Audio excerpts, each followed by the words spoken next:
Muito bem, nós estamos aqui para continuar esse comentário bíblico, capítulo por capítulo do Novo Testamento, verso por verso. Nós estamos no 21º livro, na ordem canônica, que é a Epístola de Pedro, 1 Pedro, onde contém 5 capítulos e 105 versos. 1 Pedro é uma carta dirigida a diversos grupos de cristãos que estavam no Ponto, na Galácia, na Capadócia, na Ásia e Bitínia. Pedro menciona, nós mostramos no primeiro capítulo onde ficava essa região, que é a atual Turquia.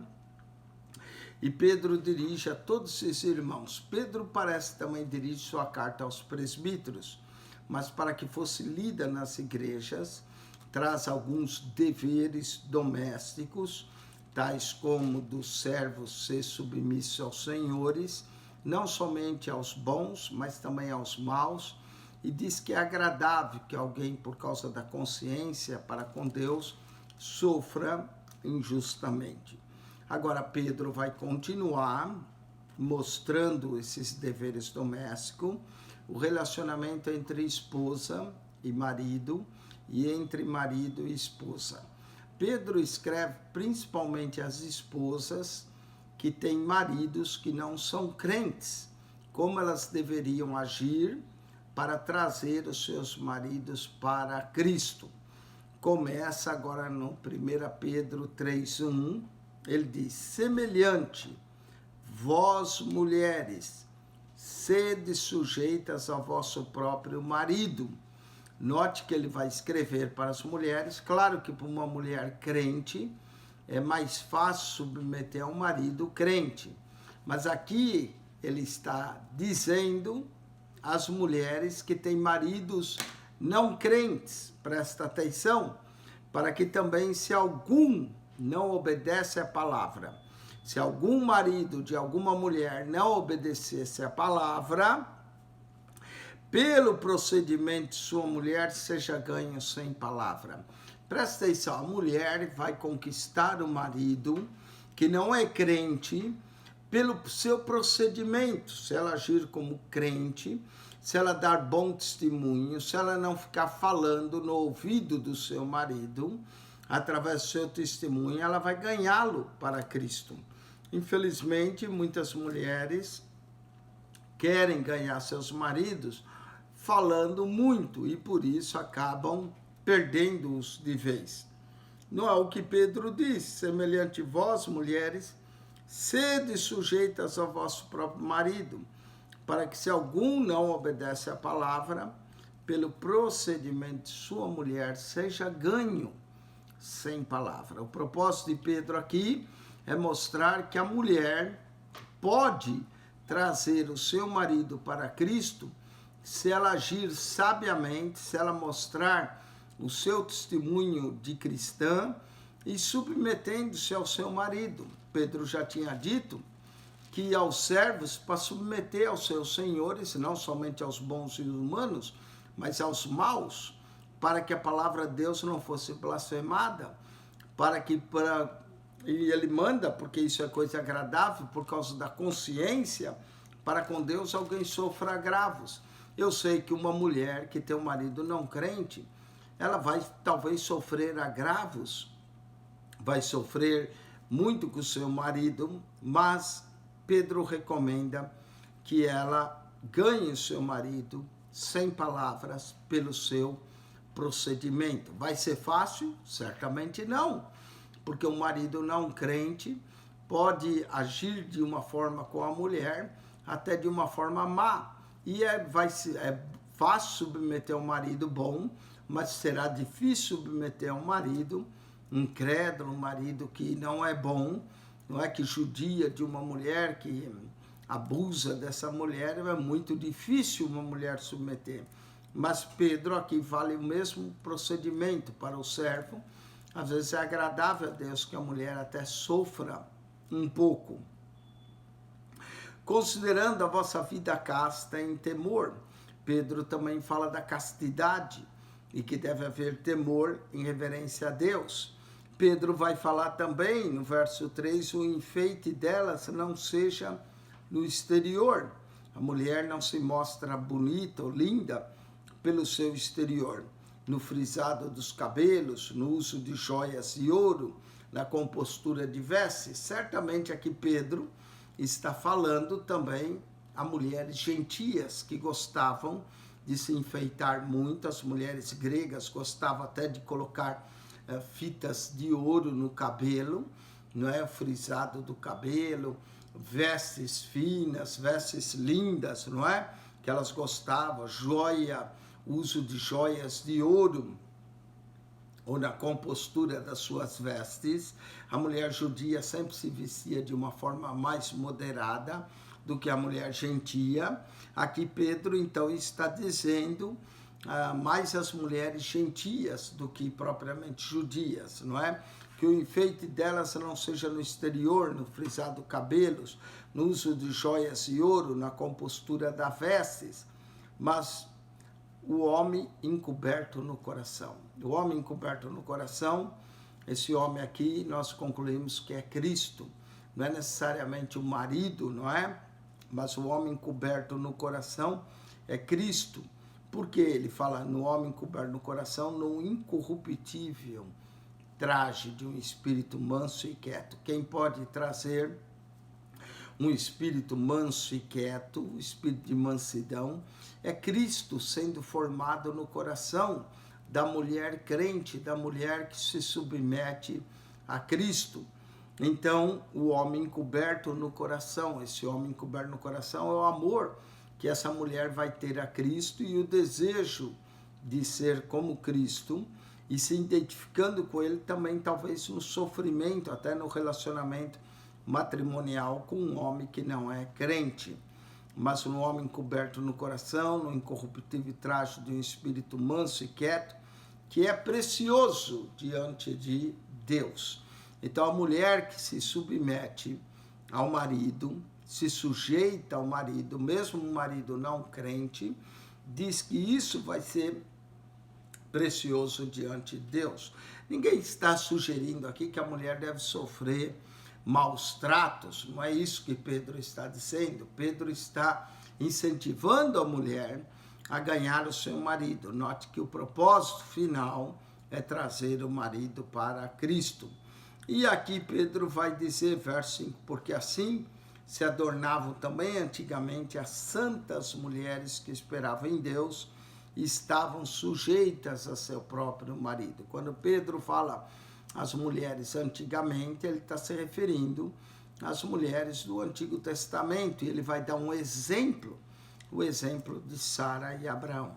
Sara e Abraão é mencionado também nos escritos de Paulo, é mencionado também no escritor de Hebreus, Abraão é mencionado também no escrito de Tiago, e aqui no de Pedro não vai ficar de fora.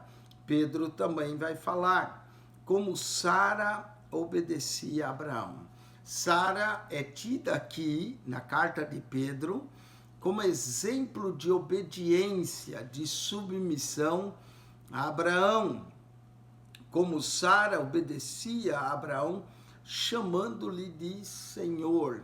Olha só o exemplo, né? Abraão era um homem crente. Pedro menciona que as mulheres devem ser submissas até a maridos não crentes. Mas Sara obedecia a Abraão, chamando-lhe Senhor, da qual vós sois filhas. Todos os crentes são chamados filhos de Abraão pela fé, e as mulheres são chamadas filhas de Sara por Pedro, da qual vós sois filhas, fazendo bem e não temendo nenhum espanto.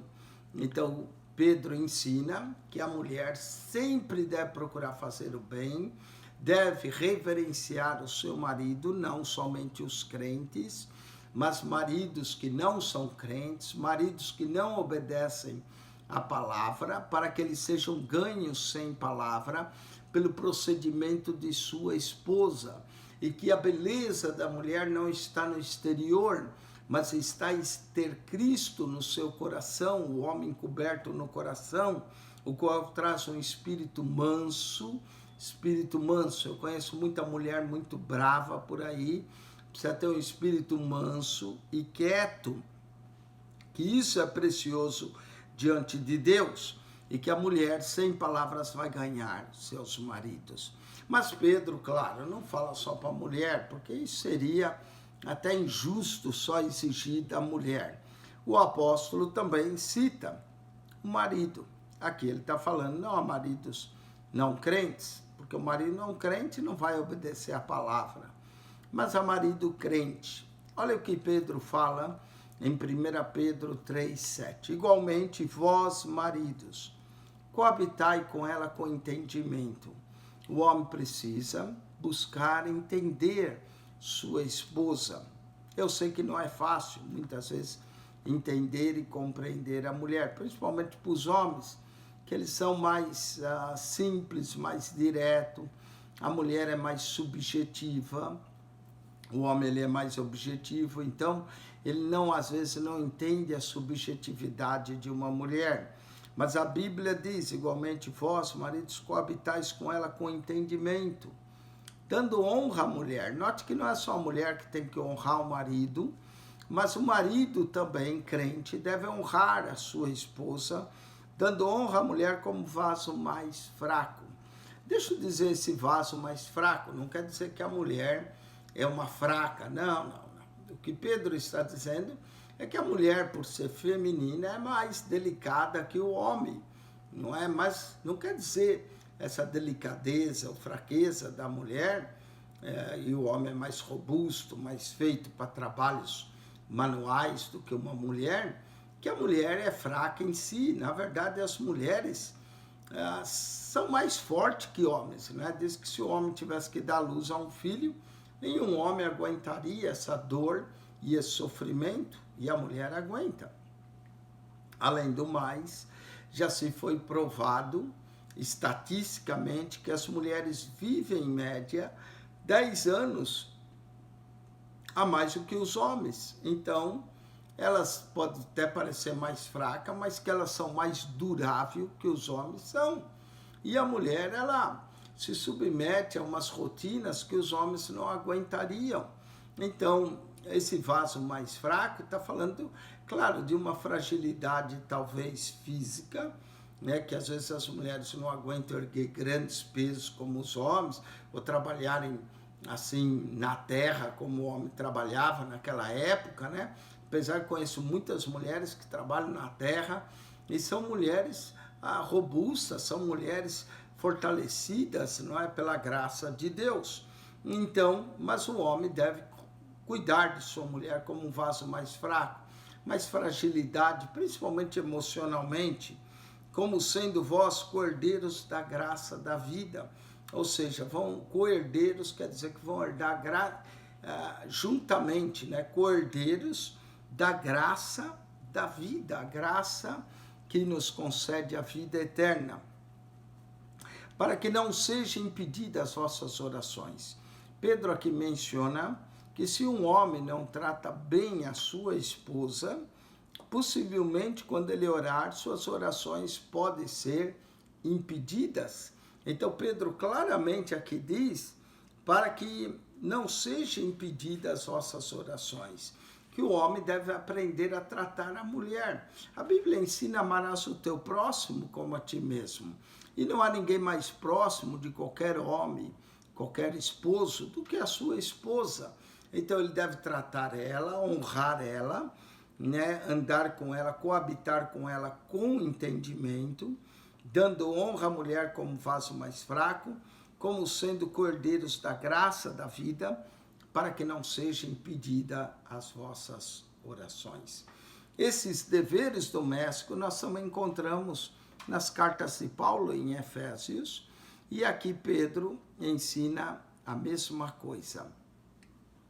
Esse é um conselho pastoral para que membros da igreja possam andar bem, para que haja ordem na casa e na família. Já dizia alguém que as igrejas só serão fortes se os lares que compõem essas igrejas são lares fortes. Da mesma forma, uma nação só será forte se os lares que compõem essa nação são lares fortes. Se nós seguirmos as recomendações da Bíblia, nós vamos ter lares melhores, não é? Temos que não só ser ouvintes da palavra, mas acima de tudo praticantes. Então há recomendações para as mulheres, como coabitar com seus maridos, como se sujeitar a eles, mesmo aqueles que não obedecem à palavra, para que sejam ganhos com palavra, e do marido crente, para coabitar com a sua esposa com entendimento, dando honra à mulher como vaso mais fraco, sendo cordeiros da graça da vida, para que não sejam impedidas vossas orações. Vamos continuar. E finalmente, parece que Pedro já está começando a preparar para acabar a carta. Toda vez que diz finalmente, não é? Depois de dar essas recomendações práticas, familiares, deveres que nós chamamos domésticos, ele diz, e finalmente, ser todos de um mesmo sentimento. Qual sentimento? Vamos ver. Compassivos.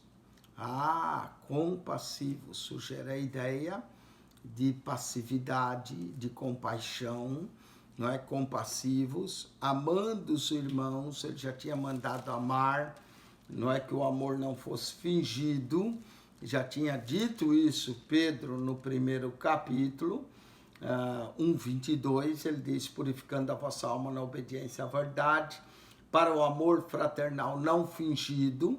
Agora ele repete esse amor, sede compassivo, amando os irmãos entranhavelmente, misericordiosos e afáveis. Misericordiosos e afáveis. Afáveis quer dizer de afeição. Nós temos que ter uma afeição pelos irmãos, temos que mostrar misericórdia para com todos, não é? E se alguém nos fizer mal, nós não vamos tornar o mal por mal. Verso 9, ele diz, não tornando mal por mal, ou injúria por injúria. Alguém te injuria, ore por ele. Alguém te persegue, Jesus também ensinou, ore por ele.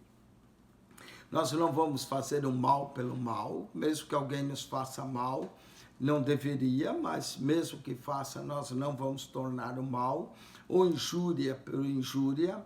Antes, pelo contrário, bendizendo, sabendo que para isso fosse chamados.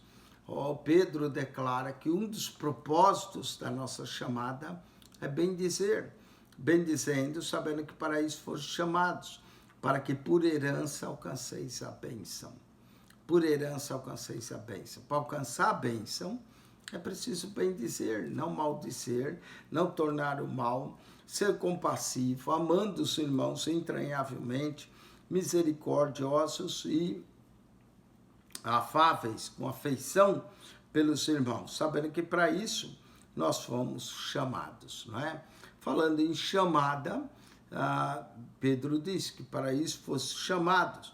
Falando em chamada, nós somos chamados para o descanso que o Senhor nos oferece, nós somos chamados para a liberdade em Cristo, nós somos chamados para alcançar uma herança, para que alcanceis a bênção, a herança.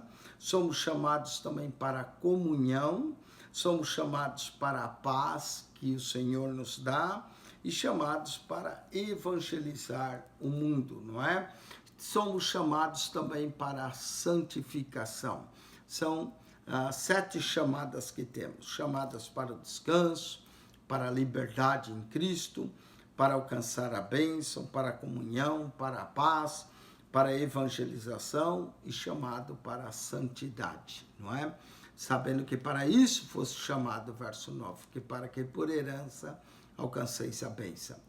Porque quem amar a vida e ver os dias bons, refreia a sua língua do mal. Aqui Pedro faz a mesma recomendação de Tiago, no capítulo 3. Assista o nosso comentário em Tiago 3, onde Tiago fala da língua.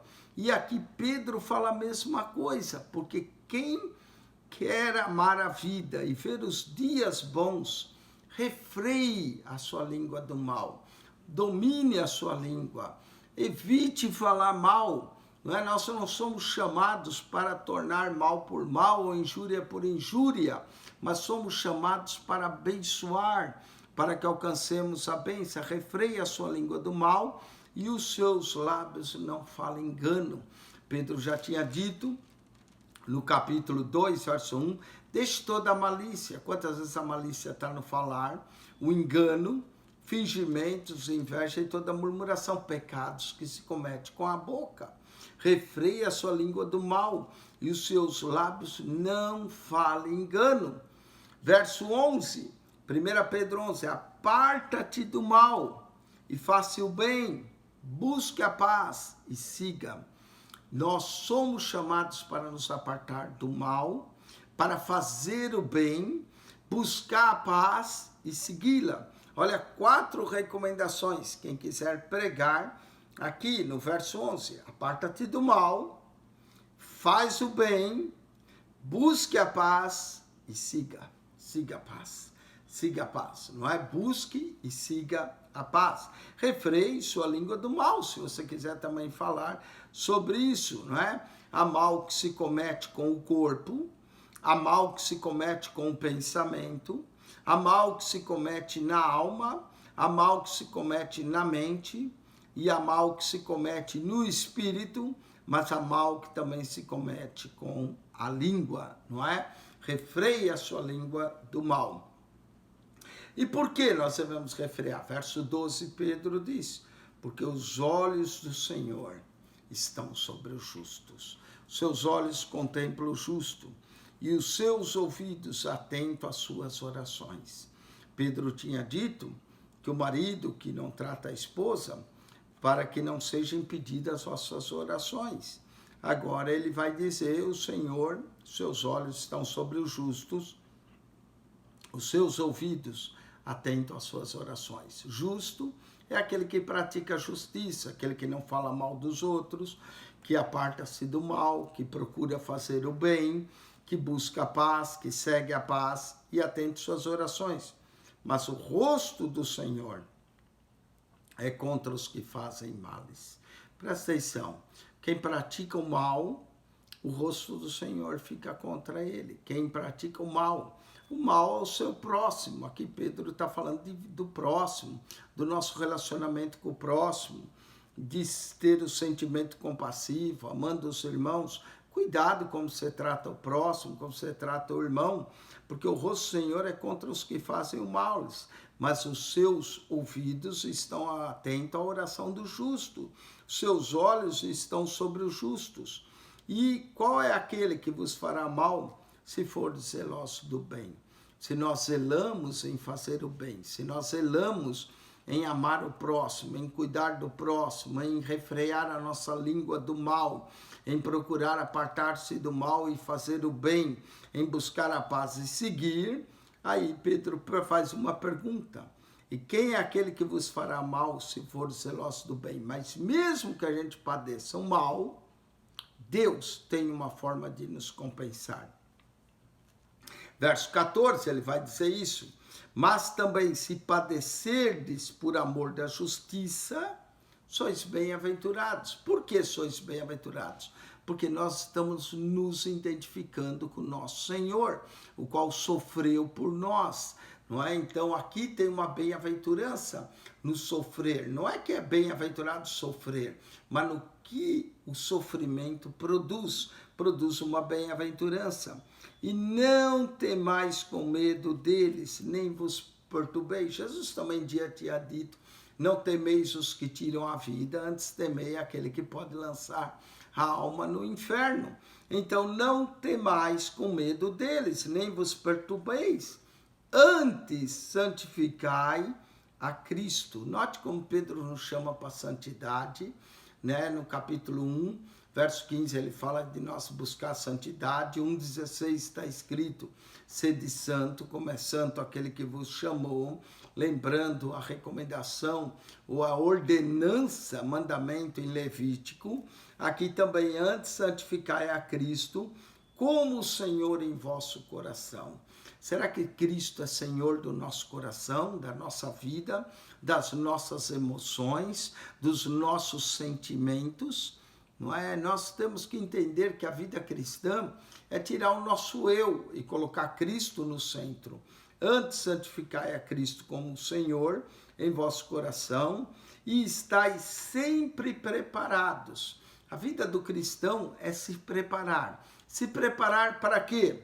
Pedro vai dizer, para responder com mansidão e temor a qualquer que vos pedir a razão da esperança que é em vós. Então o cristão tem que se preparar, tem que santificar Cristo no coração, em vosso coração, estáis preparados. A vida do cristão é uma vida de preparação.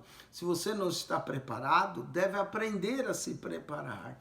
Como é que nós nos preparamos? Lendo a palavra, para responder com mansidão, não é brigando. Tem crente que vai responder e já sai brigando. Não, nós vamos responder com mansidão e temor a qualquer que vos pedir a razão da esperança que há em vós. Dentro do crente existe uma esperança viva, esperança da glória, esperança de estar com Cristo. E nós temos que estar pronto para responder a qualquer um que pedir a razão da nossa fé, tendo uma boa consciência. Como é importante a consciência? Uma boa consciência para que naquilo que falem mal de vós, se alguém falar mal, que falem como malfeitores, né?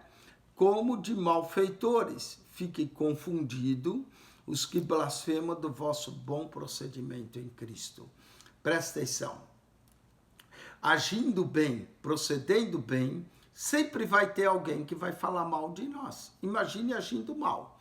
Mas Pedro diz que nós temos que ter uma boa consciência, que temos que procurar agir da melhor forma possível, para que naquilo que falem mal de nós, eles vão falar como malfeitores. Não porque nós fizemos o mal, mas porque eles querem falar mal. E assim eles ficam confundidos dos que blasfemam do vosso bom procedimento em Cristo. Temos que ter um bom procedimento em Cristo. E Pedro ainda vai dizer, porque melhor é que padeçais fazendo bem. Veja que o crente pode padecer fazendo bem. Isso não é coisa de se estranhar, é normal. Não é porque melhor é que padeçais fazendo bem, se a vontade de Deus assim o quer, como Jó, que fazia o bem e padeceu, do que fazendo o mal, não é? Se nós fazemos o bem e padecemos, se isso for a vontade de Deus para nós, é melhor do que nós fazer o mal. Se fazemos o mal, merecemos padecer, merecemos pagar pelo mal que fazemos. Mas se fazemos o bem e padecemos, isso é agradável a Deus. Não é o qual fazendo o mal. Porque também, e ele vai dizer o porquê, porque também Cristo padeceu uma vez pelos pecados. Uma única vez pelos pecados. Aqui lembra o escritor de Hebreus. Cristo, eu não sei se o escritor de Hebreus ouviu Pedro, ou se Pedro leu a escritura aos Hebreus antes de escrever. Mas porque também Cristo padeceu uma vez pelos pecados, o justo pelos injustos. Jesus, sendo justo, sofreu pelos injustos para levar-nos a Deus. Cristo pagou um alto preço para levar-nos a Deus. Mortificado, na verdade, na carne, mas vivificado pelo Espírito. Cristo morreu na sua carne, mas viveu no seu Espírito. Agora, Pedro vai falar um dos versos de mais difícil interpretação. Presta atenção, 1 Pedro 3, 19 e 20, e o verso 21, que é a continuação, é de difícil interpretação. Muitos intérpretes da Bíblia que discutem muito o que Pedro está dizendo, mas há uma sequência aqui, no qual, vivificado pelo Espírito, Pedro vai falar agora da descida de Cristo no Hades, presta atenção, no qual foi e pregou aos espíritos em prisão. Uau, espíritos em prisão, pregou. Qual o propósito da pregação aqui? A conversão deles? Parece que não. Mas aqui o propósito é proclamou sua vitória. Quem são esses espíritos em prisão? Será que eles são espíritos de homens? Ou será que são espíritos de anjos? Essa é a grande pergunta dos intérpretes e a grande discussão. Por isso que é um verso de difícil interpretação. Dá a entender que esses espíritos foram espíritos de homens, do qual se afogaram pelo dilúvio. Porém, pode ter também, como alguns intérpretes veem, espíritos de anjo. Olha a dificuldade. Cristo vivificou em espírito, morreu na carne, mas vivificou em espírito. Parece que entre a morte de Cristo e a sua ascensão e ressurreição, Cristo desceu às partes mais baixas da terra e foi e pregou aos espíritos que estavam em prisão, os quais noutro tempo foram rebeldes. Uau, espíritos rebeldes, parece que foram rebeldes à pregação de Noé, ou não tiveram uma chance de ouvir o evangelho, os quais no outro tempo foram rebeldes quanto à longanimidade de Deus, esperava nos dias de Noé.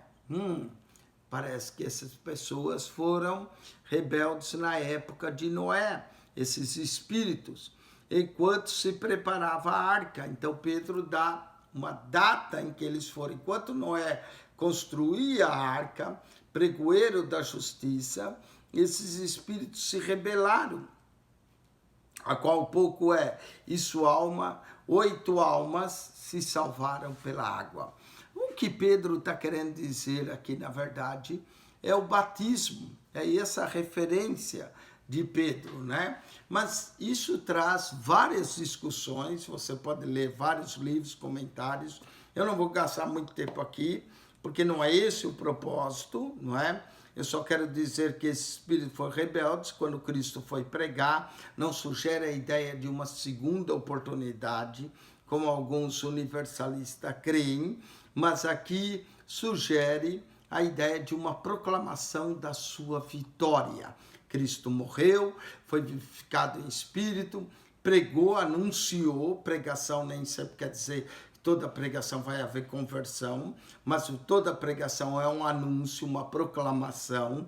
Cristo proclamou. Note que esses espíritos foram rebeldes e nada sugere que eles se convertem, não é? Nos dias de Noé, enquanto se preparava a arca, na qual pouco 8 almas se salvaram pela água. E note como que Pedro quer dizer é de salvação pela água, ou seja, vai dar uma figura do batismo aqui, verso 21, o qual, como uma verdadeira figura, Pedro está falando de forma figurada, agora vos salva.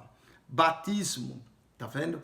Assim como aquelas 8 almas que tiveram na arca foram salvas, enquanto os outros foram rebeldes, Pedro está se referindo a isso, o batismo, o qual é uma figura da nossa salvação. Claro que nos salva não é o batismo, mas a fé em Cristo. Mas a figura como Noé foi salvo, aquelas 8 almas pela arca, Cristo é a nossa arca da salvação, e que se nós cremos nele, não formos rebeldes, não é? Aquele espírito estava em prisão. Não diz que eles foram soltos da prisão.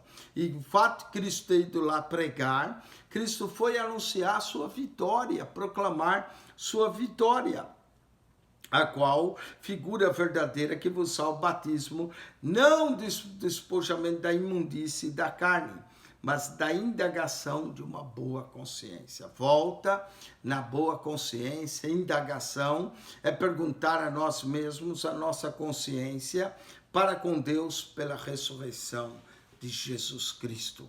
É um texto difícil de interpretação, mas o que Pedro está falando é de uma linguagem figurada, de uma boa consciência para com Deus, que podemos padecer como Cristo padeceu, foi mortificado na carne, mas vivificado no Espírito, e no Espírito agora Cristo proclama sua vitória aos espíritos em prisão que foram rebeldes, não quer dizer que ele se converte, como o universalismo tenta ensinar, mas sim que eles agora ouviram a proclamação da liberdade e mencionando Noé e as almas que foram salvas pelas águas do dilúvio, como uma verdadeira figura do nosso batismo, da nossa salvação em Cristo. Cristo é a nossa salvação, de uma boa consciência para com Deus pela ressurreição de Jesus, o qual e agora Pedro se assemelha ao escritor de Hebreus, o qual está à destra de Deus. Jesus Cristo ressuscitou, ascendeu, subiu aos céus, assentou-se à destra de Deus, tendo subido ao céu, havendo-lhe sujeitado os anjos e as autoridades e as potências. Os anjos, todas as autoridades, todas as potestades se submetem a Cristo Jesus, que ressuscitou e se assentou à destra. Então, o que Pedro está referindo no verso 19 e 20 é a descida de Cristo ao Hades, mas que ressuscitou e subiu ao céu. Tem a ver também com Efésios 4, 7 e 8, e Pedro menciona que ele pregou, anunciou a sua vitória aos espíritos em prisões. Estude mais sobre 1 Pedro 3, 19 e 20, porque essa é de fato, e essa é uma das características que nós falamos na introdução, contém um dos versos de difícil interpretação, mas o que Pedro está se referindo ao sofrimento, ao padecer de Cristo, se mortificado na carne, vivificado em espírito, pregou e proclamou sua vitória aos espíritos que estavam em prisão, depois ressuscitou, ascendeu ao céu, assentou-se à destra de Pai, e tudo está sujeito a ele, os anjos, as autoridades, as potências, não é? Pedro está dizendo, o sofrimento traz um peso de glória. É isso que Pedro está se referindo. Ele menciona no capítulo 3, mulheres sujeitas ao marido, marido coabitando com suas mulheres com entendimento, que haja em nós o mesmo sentimento, um amor, de nós não retribuirmos mal por mal, injúria por injúria, que há glória em sofrer injustamente, que traz um peso de glória o sofrer injustamente, traz a mortificação de nossos pecados para que possamos viver para Deus. Dá o exemplo de Cristo. Cristo padeceu injustamente, foi, anunciou aos espíritos em prisão, desceu no Hades, mas ressuscitou e está à destra de Deus, onde tudo lhe está sujeito. Todo sofrimento, todo padecimento traz consigo um peso de glória. Amém? Com isso, nós encerramos o capítulo 3. Espero que você tenha aprendido bastante com esse capítulo. Que a graça de nosso Senhor e Salvador Jesus Cristo seja convosco. Quem esteve mais uma vez, Pastor Eugênio Piacentini. Divulgue o nosso canal, publique no seu Facebook, o vídeo está aí disponível para você, né? Mande pelo WhatsApp se foi de bênção, se você quer compartilhar, nos ajudar a compartilhar, e que Deus abençoe grandemente a todos vós. Que a graça de nosso Senhor e Salvador Jesus Cristo, Senhor da glória, seja convosco. O amor de Deus, nosso Pai, esteja em vós e a comunhão do Espírito Santo.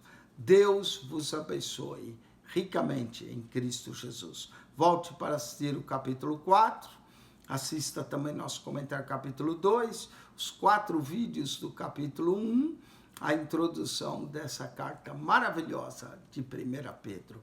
Deus vos abençoe ricamente em Cristo Jesus. Amém e amém.